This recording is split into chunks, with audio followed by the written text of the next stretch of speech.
beans. So, Animal Jam has existed for a very long time, and even though over the course of the game they've given small things to non-members, mostly they've been taking away things from non-members, or they've released features that only members can use. So, I wanted to make a video about the top 10 struggles non-members face in Animal Jam. Enjoy!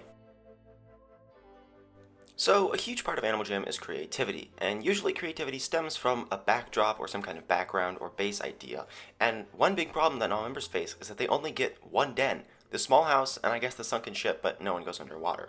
As a result, just inherently by being a non-member, their creativity is limited and they're just missing out on so many awesome dens and customization options. There's a huge difference between making one bland den and something like 20 different themed dens. The ninth struggle on this list is not being able to change your name tag. So I'm not just saying this because people like to change the color of their name tag to match their style, but rather because you automatically have this bland blue name tag and everyone can tell that you are a non-member.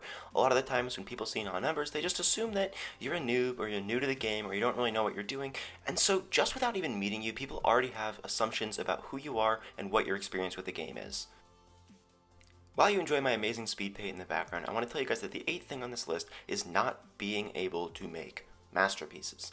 It's so frustrating. I'm not sure what it is exactly. For some reason or another, non-members seem to be very, very good artists a lot of the time, and I think probably at least half of the best artists in the game are non-members. This means that not only can non-members not show off their hard work, it also means that us members can't get these amazing art pieces. Another big problem that branches off from this is that non-members don't really get to use that many rares, so it's harder to trade for their art because they're just not interested in things like spiked colors. So at the end of the day, the limited item pool and the inability of non-members to create masterpieces stifles the artistic community as a whole in Animal Jam. Have you ever won a giveaway as a non-member, but then not gotten your item because you weren't online, so the person just chose someone else? Or have you ever had something you wanted to give a famous person in a live stream, but not been able to because you're a non-member? It's things like these that make not being able to send or receive gifts as a non-member such a struggle. Falcons, eagles, and owls, the only 3 flying animals in the game at the moment of this video's making, are members only, which means that if you're a non-member, you can't fly. And flying is super helpful. You can zoom around the map and not worry about boundaries or there are areas that are unreachable with other animals, and there are even special shops and things that only flying animals can reach. Flying is just such a convenient thing to have, and it can be really frustrating to watch your buddies zip around the map while you're stuck on the ground. Obviously, in a video about non-member struggles, I'm going to touch on the idea that you can't wear member items as a non-member.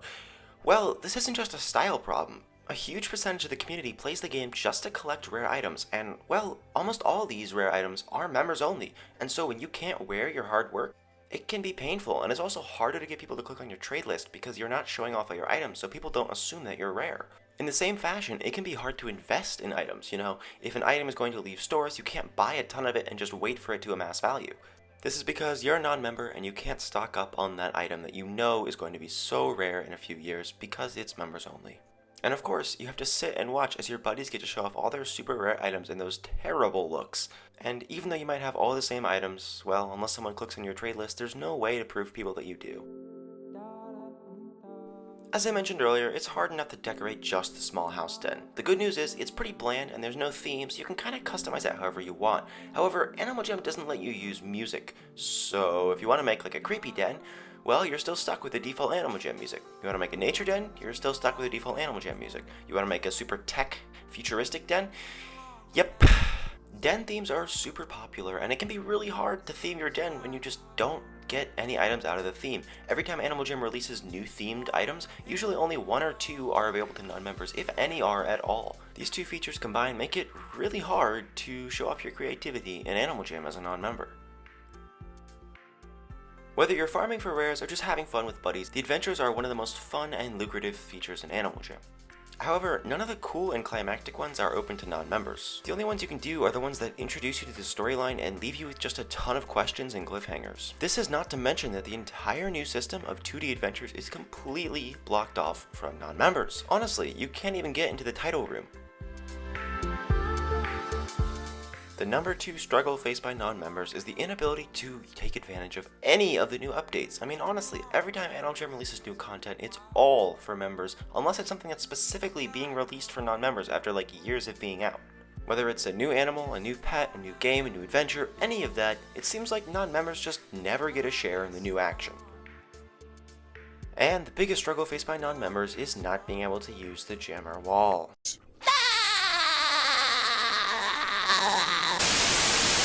Okay, in all seriousness, I think the biggest struggle non-members face is when they lose their membership in the first place. Naturally, as a member, you take advantage of your membership, and all of your dens and animals are littered with member-only items. When you become a non-member, Animal Jam just completely rips all that away from you. And if you decide to become a member again, you have to remake all of your looks and all of your dens. So basically, when you become a non-member, it feels like you have to restart the game.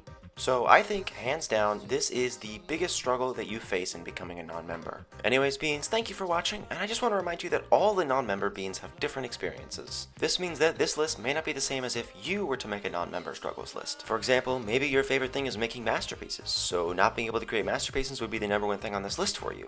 I don't know, it changes with people, and this is just my list. And again, if you have anything you would add to this list, go ahead and leave a comment because I love getting your feedback. But for now, thank you for watching, and don't forget to tune in for my next video.